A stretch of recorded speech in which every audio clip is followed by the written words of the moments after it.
Ya, Assalamualaikum warahmatullahi wabarakatuh. Eh, untuk pertemuan kali ini, saya akan menjelaskan materi farmakognosi herba ya.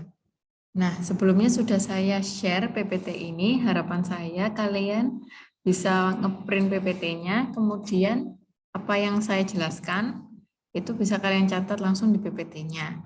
Tapi jika kalian keberatan, bisa kalian tulis saja eh, di buku tulis kalian masing-masing. Jadi untuk memudahkan seperti itu. Tapi lebih enak kalau langsung di PPT-nya ya. Jadi bisa nyambung dengan catatannya dan nggak kecampur dengan yang lain. Tapi itu opsional, terserah kalian. Oke, saya masuk ke materi herba. Untuk herba sendiri, pengertiannya adalah seluruh bagian tanaman obat mulai dari akar, batang, daun, bunga, dan buah dari tanaman lunak. Jadi herba itu ada seluruh bagian tanaman yang tanamannya tapi bentuknya yang kecil-kecil ya, yang pendek-pendek dan tidak berkayu. Jadi kayak tumbuhan kecil-kecil yang lunak, makanya ini tanaman lunak. Berbeda dengan kemarin adalah kormus. Ya, kormus itu kan seluruh bagian tanaman juga yang ada akar, batang, daun seperti itu. Itu beda. Kalau herba ini yang kecil-kecil dan batangnya itu banyak kandungan airnya, jadi tidak berkayu. Dia lunak seperti itu. Nah, kita masuk ke contoh-contohnya. Saya jelaskan per golongan, per family, supaya gampang nanti menghafalnya. Nah, ini untuk akantase. Ada Andrographitis herba untuk simplisianya, dan nama latinnya Andrographis paniculata. Jangan lupa semua nama spesies atau nama tumbuhan asal dalam bahasa Latin harus digaris bawahi. Kalau ditulis tangan, kalau diketik harus dimiringkan. Jangan lupa itu wajib hukumnya. Kemudian nama lokalnya adalah Sambiloto.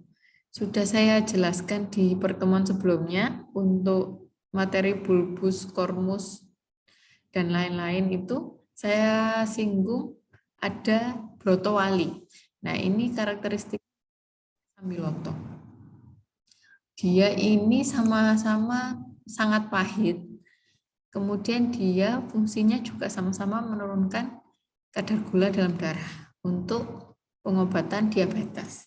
Tapi ini obat-obatnya ini masih dalam bentuk jamu, bukan obat-obat sintetik ya.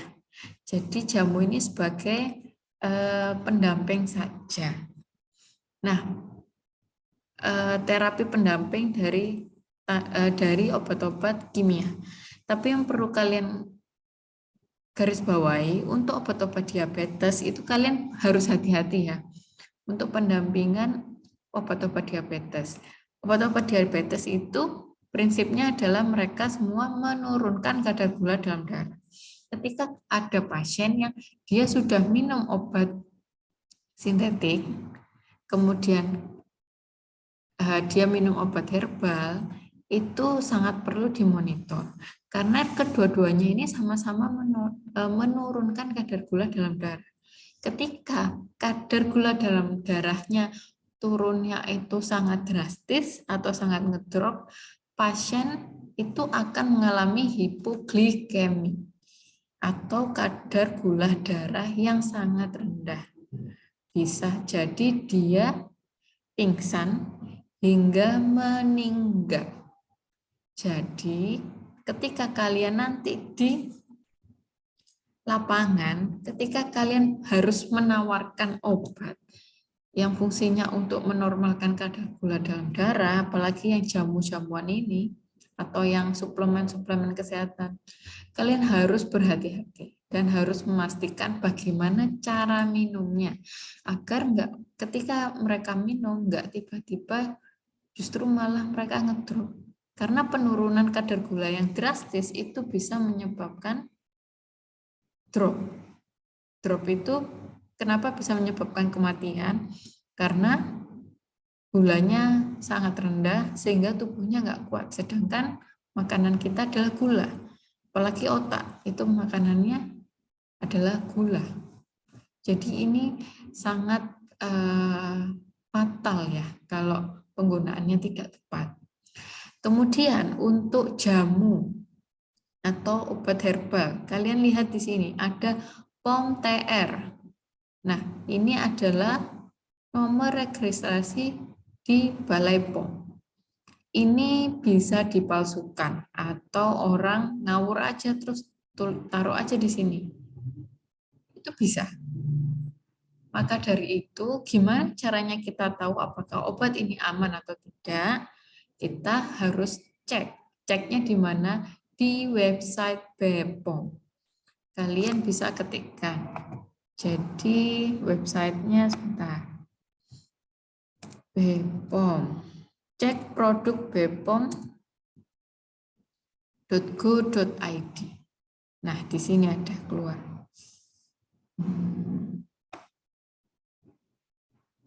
Cek produk BPOM. Di sini, cari berdasarkan nomor registrasi atau kata kunci. Nah, kita masukkan nomor registrasinya yang tadi. Nomornya TR163 395. Sebentar. 163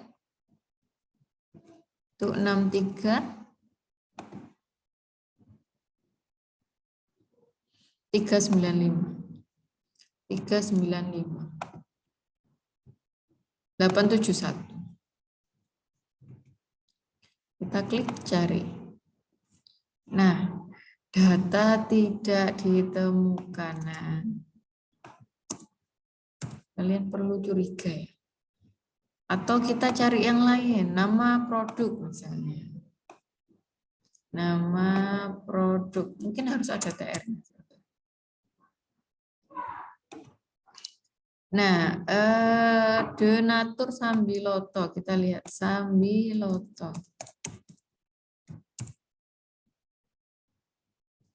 Nah, di sini ada banyak ya. Lah kita cari yang Denatur. Denatur, apakah ada PT Mahkota Dewa Indonesia? Nah, produknya Sambiloto banyak ya. Coba kita Denatur. Denature ya. Denature. Detopar yang keluar adalah, nah ada ini Sambiloto Denatur. Kita lihat TR 163 394871. Oh, berarti nomor registrasinya harus ada TR-nya ya. Dan digabung 871. Nah, jangan seuzon dulu. Mungkin kita salah ya, masukkan kata kunci. Nah, ternyata ada. Berarti produk ini adalah sah ya. Sudah ada di BPOM dan aman untuk digunakan. Seperti itu. Nah, ini cara pencarian produk ini untuk semua obat dan kosmetik. Itu bisa. Kalian cari di sini. Nah, saya kembali ke sini.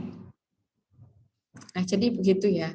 Kalau kalian ragu atau setiap kalian menemui sebuah produk baru atau yang kalian nggak familiar dengan merek tersebut, kalian harus cek apakah sudah terdaftar di BPOM atau enggak. Setidaknya itu kita ada tamengnya ya. Tamengnya adalah BPOM itu yang memastikan bahwa ini aman untuk dikonsumsi. Kemudian saya masuk ke Solanase. Solanase itu belladonna herba, salah satu contohnya dari tanaman Atropa belladonna atau Atropa acuminata. Nah, Solanacea ini tidak cuma ini, ada juga Hyoscyamine herba, Hyoscyamus niger. Ini juga kandungannya adalah hyoscyamin, hyoscyamin atau hyosin. Kalau belladonna itu alkaloida atropina, hyoscyamina, apotropina, belladonnina, nortropina, dan scopolamina atau hyoscina. Kalau bisa kalian sambil ini ya, sambil lihat buku. Kalian bisa fotokopi mungkin ya di perpus atau kalian lihat di Google. Yang paling penting adalah yang saya garis bawahi adalah nama lain, tanaman asal, keluarga, zat berkhasiat utama, dan penggunaan. Jadi saya di sini bahas ini zat berkhasiat utamanya terutama. Tapi untuk herba kalian sudah bikin ini kan tabel ya? Kalian sudah bikin tabel kan ya? Tabel herba. Nah, itu kalian bisa lengkapi catatannya. Nah, seperti itu. Nah, untuk Solanacea ini kalian mudah ya. Mereka ini ada zat khasiatnya yang khas itu hyoscyamin dan hyosin. Hyoscyamin dan hyosin yang fungsinya rata-rata sebagai antispasmodik atau untuk obat kram perut.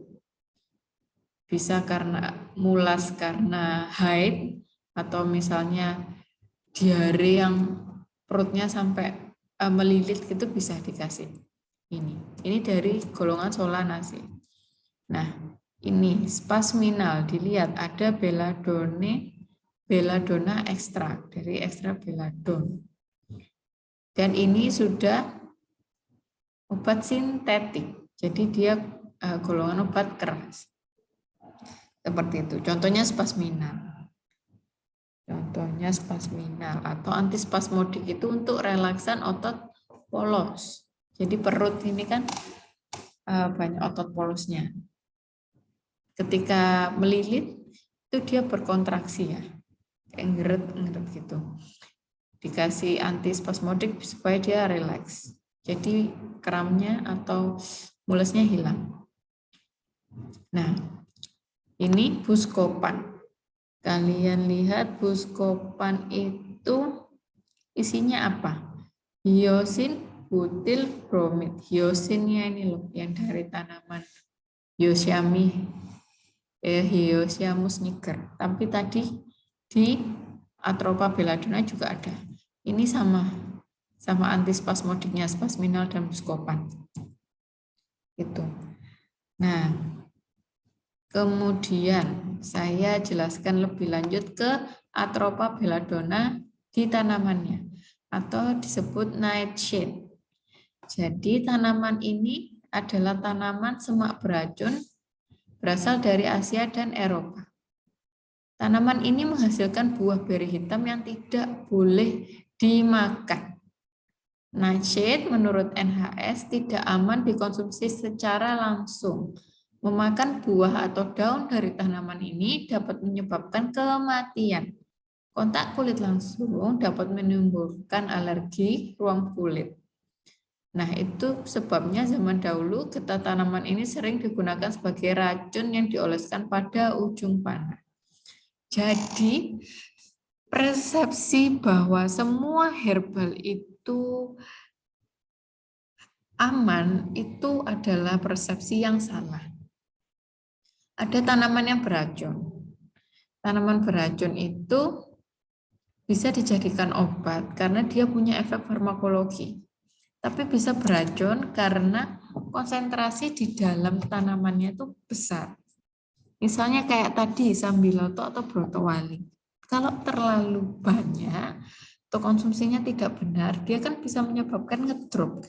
Gula darah itu bisa drop. Nah, sama seperti ini. Atropa belladonna, ini kalau kalian makan langsung buahnya, Kalau kalian makan langsung buahnya itu bisa beracun. Seperti itu. Bisa menyebabkan kematian. Makanya kita bikin sintetiknya. Diambil fungsi farmakologinya. Makanya kan filsafat kefarmasian itu obat itu sebenarnya racun. Kalau kadarnya tidak sesuai. Tapi di tangan farmasis, kalian yang tahu dosis obat, semua itu bisa menjadi obat, termasuk bisa ular. Di sini kita membahas tanaman, termasuk Atropa belladonna, yang awalnya dijadikan racun, ini bisa dijadikan obat. Seperti itu. Nah, ini yang Buscopan, Yosyami herba.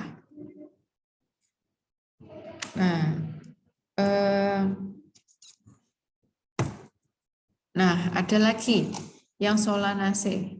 Ini Stramonii herba. Sebenarnya sama aja. Rata-rata adalah mengandung hyoscyamin ekstrak. Salah satunya adalah Feminax. Seperti itu. Jadi Feminax, Estrobeladona, Spasminal, Buscopan sama-sama anti spasmodik semua ya. Dan yang paling penting adalah kalian lihat ininya, kandungannya, Feminax hyoscyami ekstrak. Berarti dia dalam bentuk ekstrak, dicampurkan jadi obat itu dalam bentuk ekstrak. Buscopan dia ambil hyosinnya, hyosin butil bromid yang disintetik karena dia sudah dalam bentuk bahan kimia. Ini belladonna ekstrak, berarti dia ekstrak belladonnya yang dijadikan seperti itu. Nah, kalau kalian ada pertanyaan, boleh silakan ditanyakan di kolom komentar di YouTube atau kalian tanyakan di GC maupun PC saya pribadi. Nah, itu Solanaceae. Kemudian saya lanjutkan. Nah, hyoscyamin. Hyoscyamin can be extracted from plants of the family Solanaceae. Jadi hyoscyamin dapat diekstraksi dari tumbuhan pada famili Solanaceae. Sebut saja Datura stramonium. Sebagai hyoscyamin is a direct precursor in the plant biosynthesis of hyosin. It is produced via the same metabolic pathway. Jadi hyoscyamin ini adalah prekursornya hyosin. Jadi prekursor itu apa sih? Kayak bahan yang digunakan sebagai prekursor itu kayak bahan peralihan gitu. Kita misalnya bahan aktifnya tuh hyosin. Nah, sebelum jadi hyosin, dia itu jadi hyoscyamin. Paham nggak ya? Coba nanti kita ada pembahasan tentang prekursor. Sebentar. Nah, prekursor itu seperti ini. Dia itu bahan baku.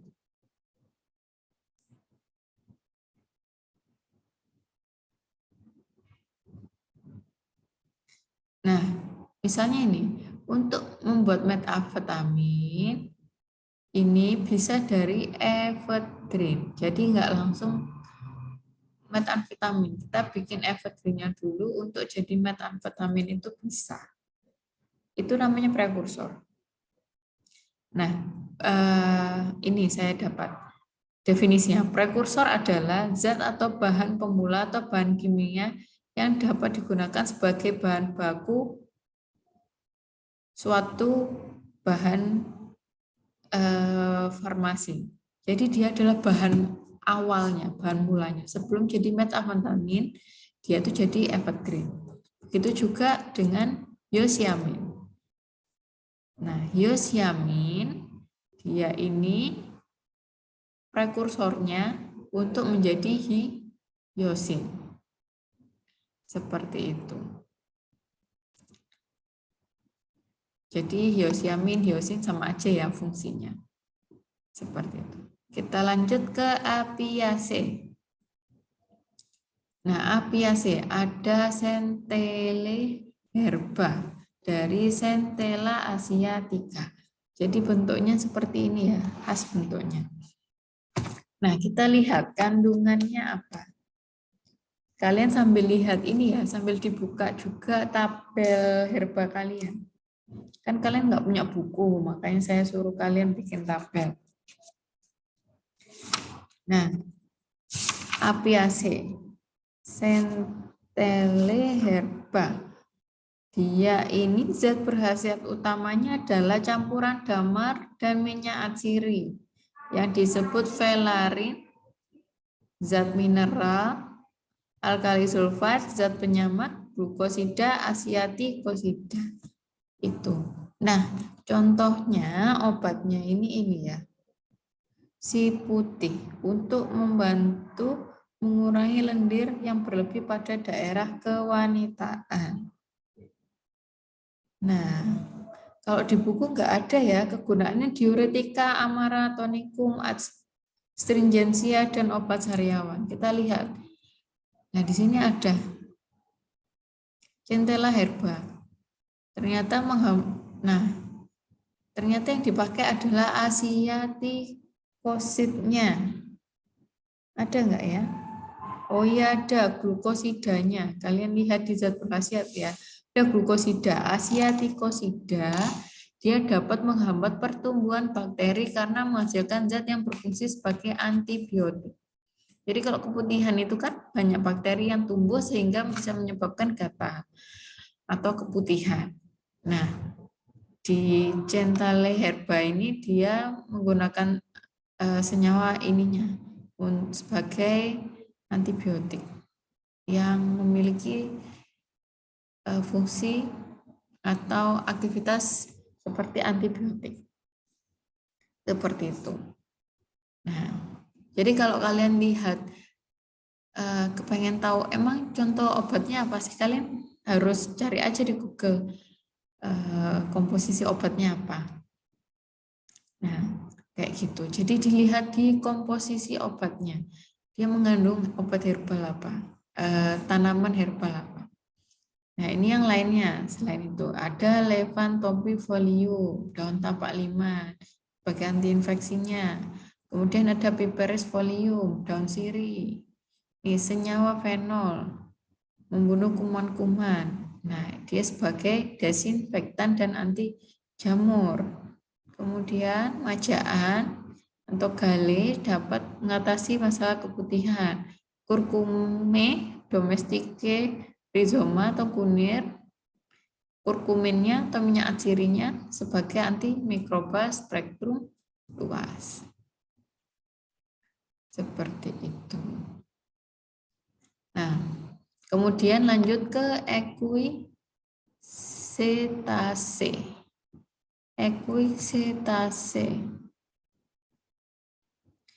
Equisetase, contohnya adalah Equiseti herba.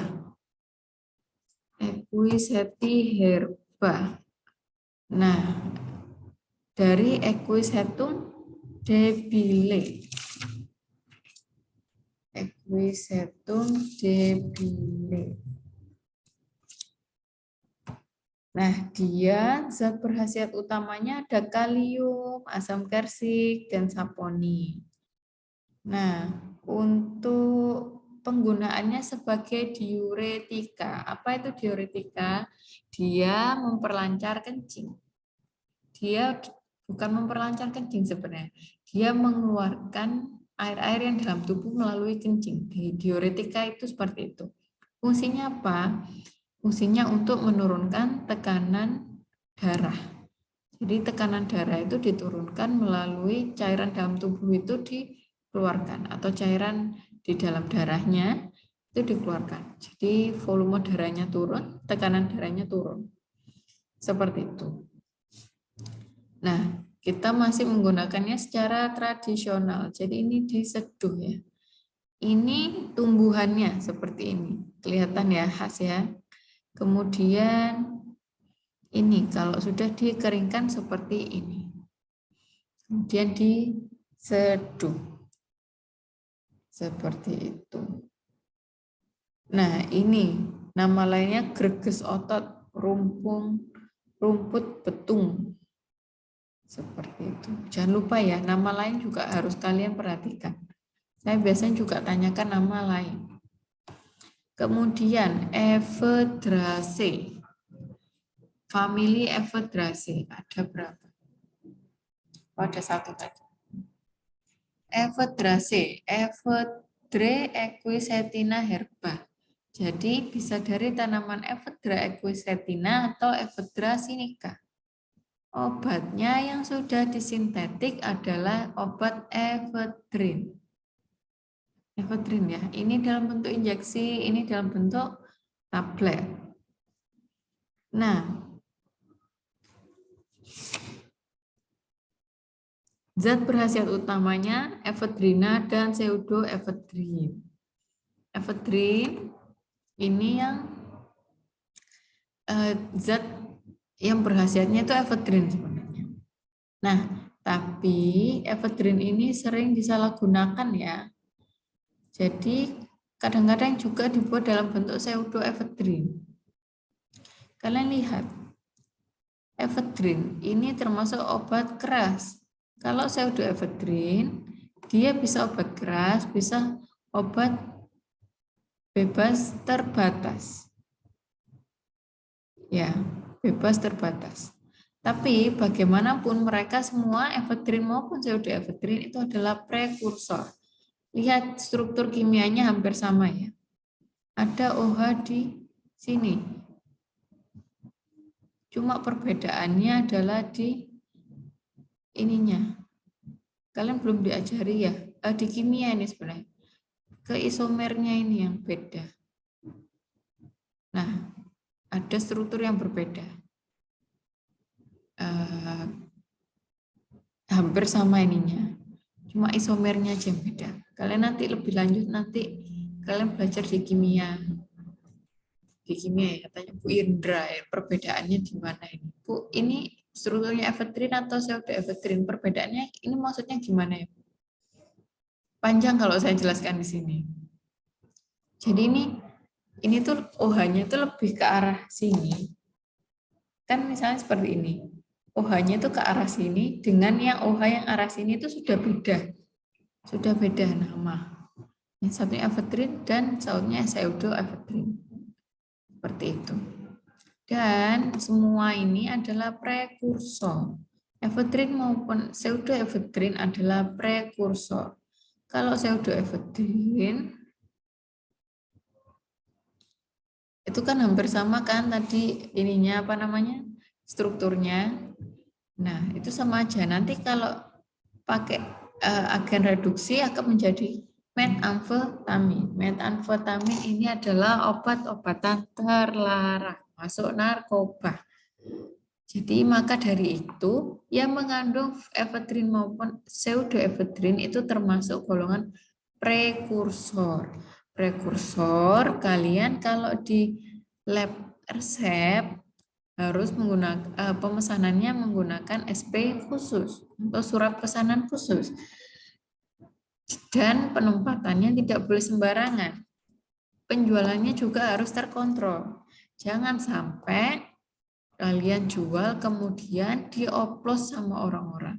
Jadi ini loh, cukrek. Jadi obat apa dibuat minum-minuman oplosan biasanya sama orang-orang. Nah, kalau mereka ketangkep dan ketahuan itu belinya di apotek kalian, kalian bisa kena pasal, bisa tertangkap. Karena menjual ini enggak sembarangan, perlu dibatasi untuk obat-obat yang berlogo biru. Ini kan obat flu kan, berlogo biru. Kalian enggak bisa beli, ngasihkan dalam jumlah besar langsung. Yang ada pseudoevedrinnya biasanya apa? Kayak obat apa ya? Yang biasanya dipakai itu. kayak komik gitu biasanya. Itu kan ada pseudoephedrine-nya. Nah, itu prekursor. Kalian harus sambil melihat pasiennya. Pasiennya ini modelnya seperti apa. Kemudian kok belinya banyak sekali, kalian harus curiga. Makanya biasanya dibatasi kalau di apotek. Nanti kalau kalian PKL, kalian ingat-ingat sambil tanyakan ke preseptor sambil kalian amati. Pasti tidak diberikan dalam jumlah yang banyak. Karena resiko untuk disalahgunakan. Gitu.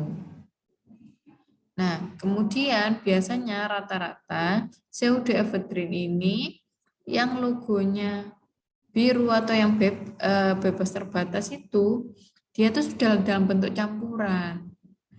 Itu baru diperbolehkan untuk dijual bebas atau tanpa resep. Kecuali kalau dia dalam bentuk cair. Kalau bentuk cair, dia itu lebih susah untuk diuraikan. Ya kalau misal lebih susah diuraikan misalnya untuk menjadi metamfetamin. Kayak gitu karena dia sudah cair. Jadi dipakai pun susah. Tapi masih bisa. Makanya tetap harus dijaga ketat. Ini pseudoephedrine tefenadine. Ini karena pseudoephedrine-nya tinggi dan dalam bentuk tablet, makanya dia harus pakai resep biasanya.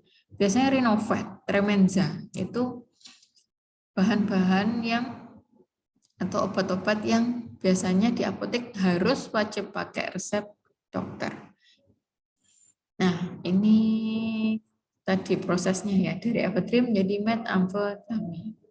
Ketika kalian nanti di universitas, kalian belajar kimia farmasi, itu kalian akan diajari mereaksikan. Kalian tahu bagaimana caranya mereaksikan ini untuk menjadi ini. Kalian tahu. Tapi di situ kalian juga punya tanggung jawab moral. Tidak untuk diperluaskan ilmunya, kemudian dipertanggungjawabkan juga. Untuk kepentingan bersama. Karena kita harus tahu, oh ini bisa dijadikan obat-obatan terlarang, maka kalian yang menjual harus hati-hati juga. Jadi kalian tahu sindikat-sindikat yang beli-beli untuk membuat metamfetamin. Atau kalau yang di daerah-daerah kampung-kampung atau orang-orang kita yang bukan bandar ya minimal dibuat ngoplos buat diminum sendiri.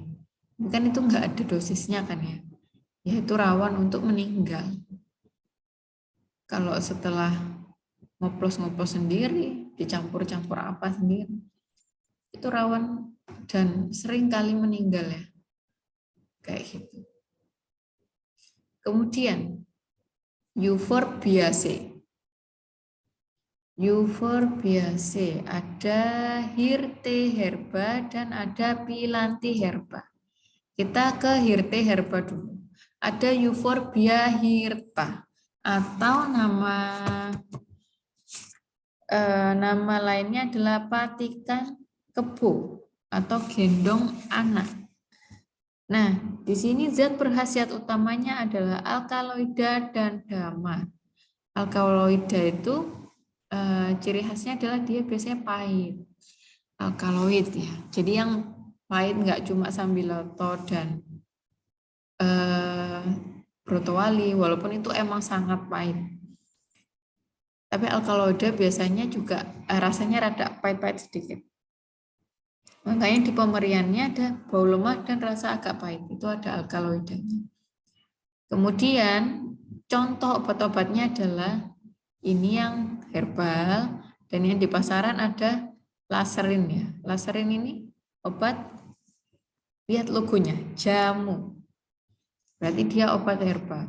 Jadi beberapa orang menggunakan laserin biasanya untuk ibu hamil atau menyusui. Karena dia logonya herbal, padahal kalian perlu cermati satu-satu dulu juga, apakah benar herbalnya itu aman untuk ibu hamil dan menyusui. Seperti itu. Enggak semuanya herbal pasti aman. Tidak. Ada loh ya herbal yang bisa menyebabkan keguguran, itu ada. Jadi kalian perlu berhati-hati. Kemudian Euphorbiaceae. Ini Phyllanthi herba atau dari tanaman Phyllanthus niruri. Maaf. Ini salah tulisan. Phyllanthus niruri. Phyllanthus niruri atau meniran. Ini adalah tanaman khas Indonesia ya. Dan yang membuat ini adalah orang Indonesia sendiri. Kita perlu berbangga. Karena ini dari meniran, ini ciri khasnya ya. Jadi di tengah-tengah ini kayak ada buahnya. Tumbuhannya. Karena ini adalah salah satu obat dari tanaman herbal yang termasuk fitofarmaka.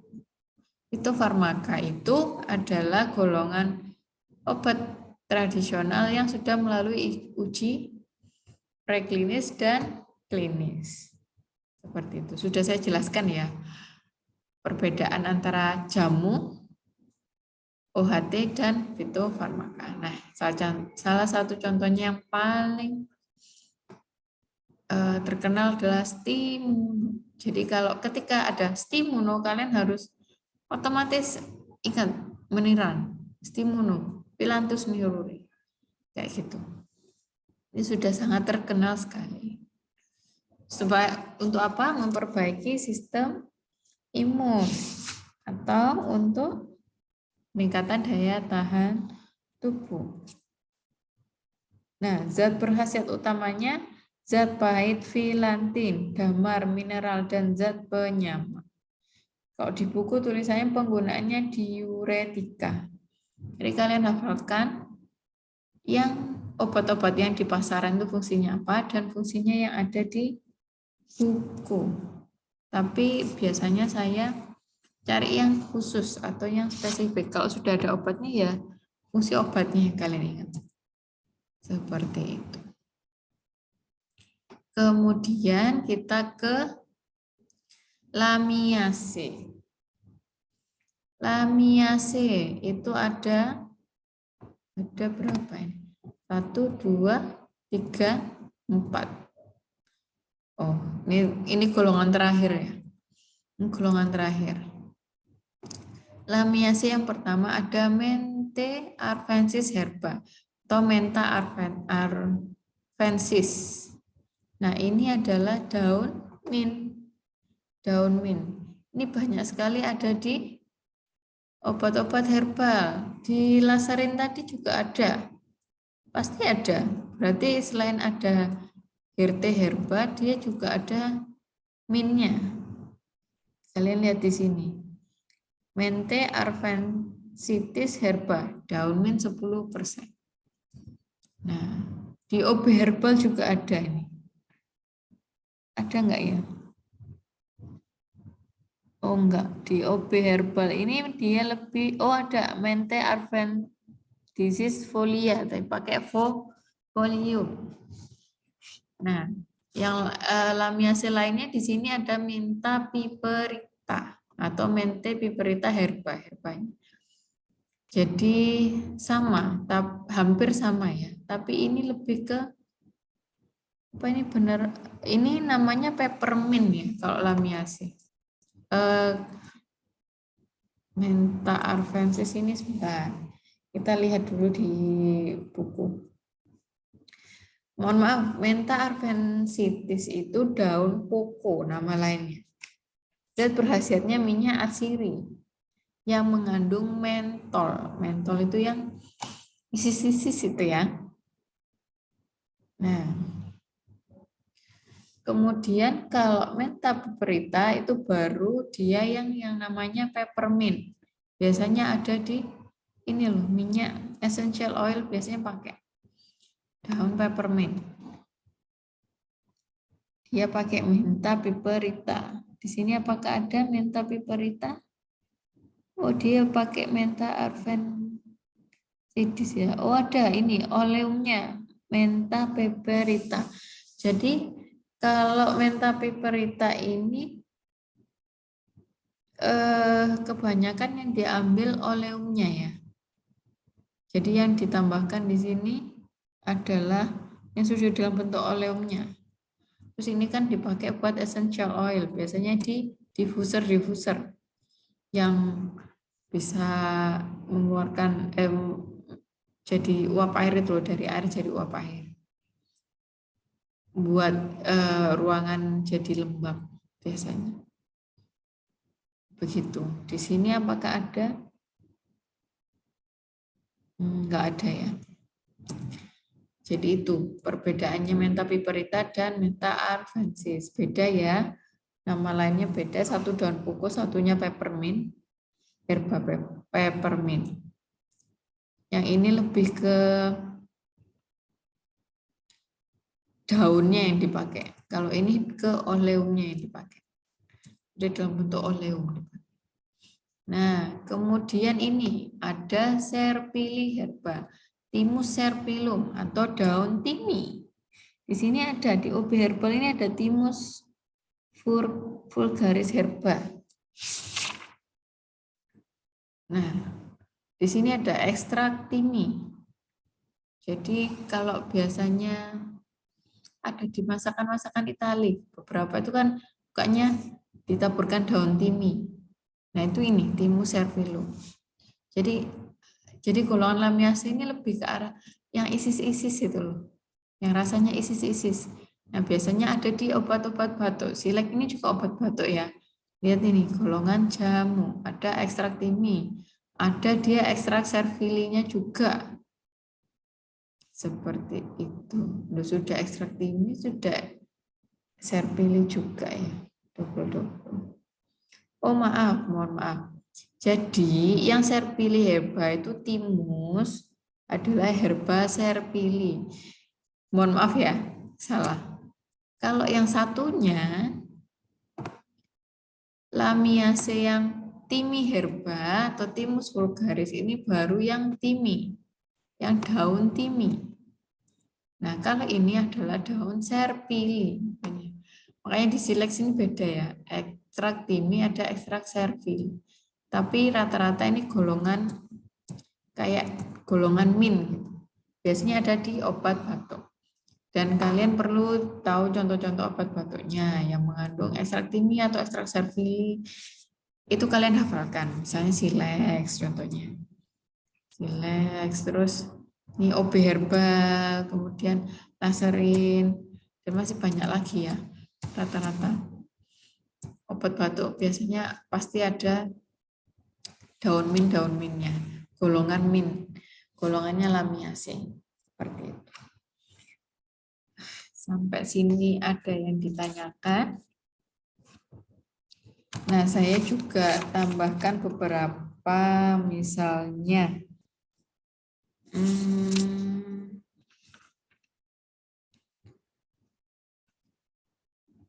nah, keterangan tambahan kayak yang ada di Belladonna herba.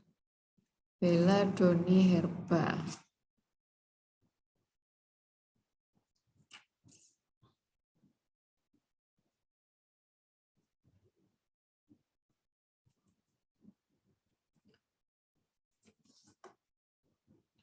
Belladonna herba.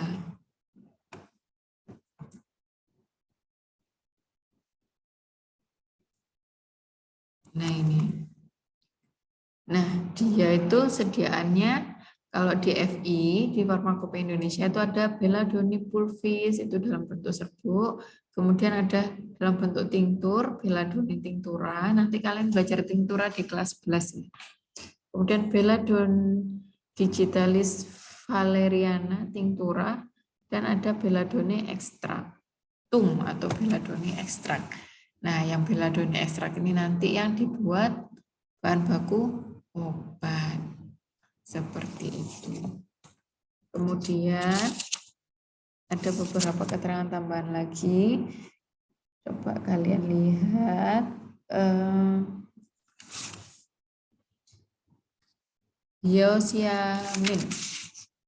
Hyoscyamine herba.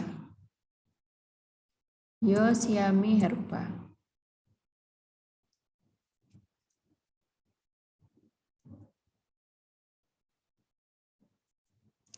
Nah, Hyoscyamine herba. Jadi ada 3 jenis herba Hyoscyamine. Itu ada Hyoscyamus niger, Hyoscyamus alba, Hyoscyamus muticus. Itu jenis-jenisnya. Kalau yang niger, herbanya itu kekuning-kuningan. Urat daunnya berwarna keunguan. Kalau yang alba, herbanya bunganya warna putih. Nah, kalau ini kan niger ya, bunganya warna kuning. Kemudian urat daunnya keunguan. Tapi kalau yang alba, bunganya warna putih. Sifat-sifat lainnya sama dengan ya Hyoscyamus niger. Kalau yang muticus, herba ini khusus dipakai untuk mengisolasi alkaloida. Jadi diisolasi itu maksudnya diambil alkaloidanya aja. Ya, digunakan Hyoscyamus muticus sebagai alat bantu untuk mengisolasi atau mengambil alkaloida. Begitu. Jadi cara kalian belajar, kalau dari buku juga kalian harus lihat keterangan tambahannya. Jadi yang penting-penting atau yang khusus-khusus yang khas-khas itu yang kalian perhatikan. Gitu. Untuk sediaannya ada Hyoscyamine extractum atau Hyoscyamine pulvis. Pulvis berarti dalam bentuk serbuk. Begitu. Nah, kemudian untuk yang ini kalian coba, untuk yang materi herba ini kalian coba lihat juga di buku, itu kan ada sediaan yang biasanya ada di Farmakope Indonesia. Itu kalian kalau bisa kalian baca dan hafalkan. Misalnya Oleum menta piperite, kan berarti kan sediaan yang ada di FI itu Oleum menta piperite, kayak gitu. Sedangkan kalau di mente arvensitis itu enggak ada sediaannya. Jadi dia dalam bentuk daunnya atau ekstraknya yang dipakai. Gitu. Kemudian ada tambahan lain. Ya mungkin yang tambahan-tambahan lain, keterangan-keterangan lain misalnya kayak Datura stromonium. Dia ada 2, yang stromonium berbunga putih, ada yang varietas statula berbunga merah ungu. Ini kalian baca saja. Kayak gitu. Saya mungkin lebih cenderung fokus ke sediaan, fungsinya, kemudian kandungannya. Dan nama lain. Penting, karena ketika kalian mencari tanaman, di luar sana mereka nggak ngerti nama Latin. Mereka ngertinya nama lainnya.